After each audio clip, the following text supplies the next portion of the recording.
નમસ્કાર દોસ્તો, આજે આપણી પાસે રેનોલ્ટ ક્વિડ પેટ્રોલ વેરિયન્ટ આવ્યું છે. પેટ્રોલ જ આવે છે આમાં તો. એટલે એમાં થાય છે એવું, એસી રોદામાં આવે તો ક્યારેક ચાલુ થઈ જાય છે અને ચાલુ હોય તો ક્યારેક ઓટોમેટિક બંધ થઈ જાય છે. કુલિંગ આવે એ પહેલાં બંધ થઈ જાય છે. બધું ચેક કર્યું, ગેસ બેસ બધું કમ્પ્લીટ છે, રેડિએટરનો ફેન કમ્પ્લીટ છે અને ચેક કર્યું ને એમાં વાયરિંગ પ્રોબ્લેમ દેખાય છે. મને બતાવું તમને ગાડી સ્ટાર્ટ કરીને. ઓકે, બાકી જો આ એસી સ્વિચ બી ઓકે છે, બ્લોઅર ફેન સ્પીડ આવે છે કમ્પ્લીટ. જો થઈ ગઈ લાઇટ ઓકે ચાલુ, બે ઉપર બ્લોઅર ફેન રાખ્યું છે સ્પીડ આપણે. હવે એસીનું કુલિંગ જોવો ને તમને બતાવું. અત્યારે 20.21 20.9 અત્યારે કુલિંગ ડાઉન થાય છે. તો અત્યારે એસી ઓપન થયું પણ તોય જોઈએ એવું કુલિંગ આવતું નથી. અત્યારે જો જોયું તો 20.5 20.4 અત્યારે એસી ઓપન થયું છે. જો ગાડી ચાલુ છે, રેસ કરું છું ને જો અત્યારે તો ગાડી અત્યારે ટ્રીપ મારી જો એસી પાછું બતાવું બહાર આવીને. એમાં ફેન છે ને, ફેન કમ્પ્લીટ કન્ટિન્યુ ચાલુ જ છે. રેડી નથી ફેન ટ્રીપ મારતો. પણ જોયું ને એમાં બધું વાયરિંગ ચેક કર્યું પણ એસીનું કમ્પ્રેસરની ઉપર જે સોકેટનું વાયરિંગ આવે ને એમાં તકલીફ છે. એક જ મિનિટ બતાવું મને હાથ નાખીને. તો અત્યારે કે કમ્પ્રેસર ફરતું નથી, કાંઈ કમ્પ્રેસર ઊભું જ છે. જો હાથ ફેર જો ઓપરેટ થઈ ગયું રેખાનું, જો ઊભું રહી ગયું, જો ઓપરેટ થયું, જો બંધ થયું, જો ચાલુ બંધ થાય. જો અહીંયા હાથ નાખીને વાયરિંગ હલાવું છું ને તો ચાલુ બંધ થાય છે કમ્પ્રેસર. એની વાય રોદામાં વાયરિંગ હલતું હોય, કાંઈ vibration idle down plus minus થાય એટલે કમ્પ્રેસરનું વાયરિંગ વાઇબ્રેશનને લીધે ચાલુ થઈ જાય પાછું બંધ થઈ જાય. એનું આપણે કમ્પ્લીટ વાયરિંગ કરશું અહીંયા રેડી. અને ત્યારબાદ બતાવું તમને. જો અત્યારે કેટલું કુલિંગ આવી ગયું, 70 આવી ગયું ને, હજી ડાઉન જાય છે. જો અત્યારે બંધ થઈ ગયું છે કમ્પ્લીટ.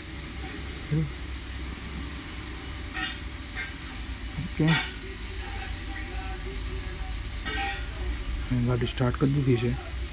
એસી 20.9 છે, 21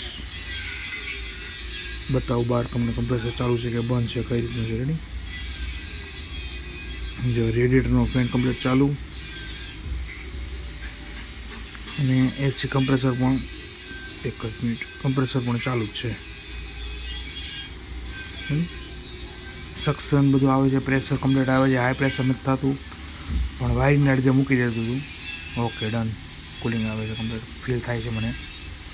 પણ તમને મીટરમાં બતાવું તમને કેટલા દિવસે અત્યારે ચાલુ હતું કમ્પ્રેસર. કે પહેલાં આપણે 20 હતું રેડી, ત્યારે 14 રેડી, 13.7 13.5 13.2 મીટર ઊંધું છે રેડી.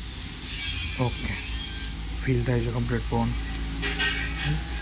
એસી બંધ, ઓકે બંધ થઈ જાય છે. ચાલુ કરી એટલે ચાલુ થઈ જાય છે કમ્પ્લીટ. ઓકે,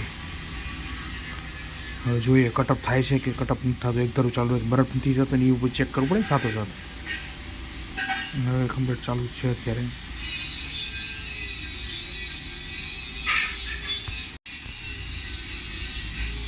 ચાલુ છે કમ્પ્લીટ. કેટલી ગયું મીટર નજીક લાવું હમણાં બતાવું તમને. 9.9 9.7 9.6 હજી ડાઉન જાય છે complete. Ready 8.9 8.7 8.5 8.3 8.1 8.0 7.8 ready. Okay, complete હાલે છે. બહાર બરફ પર લાગતું નથી કંઈ થતું એવું.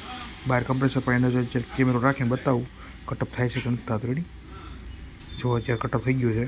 રેડી કમ્પ્રેસર ઊભું છે અત્યારે.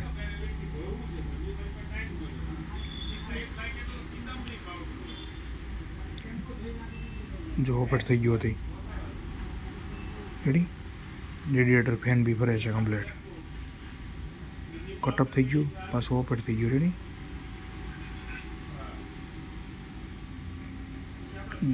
ફેન બી ફરે છે કમ્પ્લીટ સ્પીડમાં. હવે આનું લાંબો રાઉન્ડ મારી લેશું, ચેક કરી લઈશું શું તકલીફ થાય છે. મીટર કેટલા છે? 7.2 0 6.8. Okay, compressor done. કટઅપ થઈ ગયું. ઓકે, નમસ્કાર દોસ્તો, થેન્ક યુ.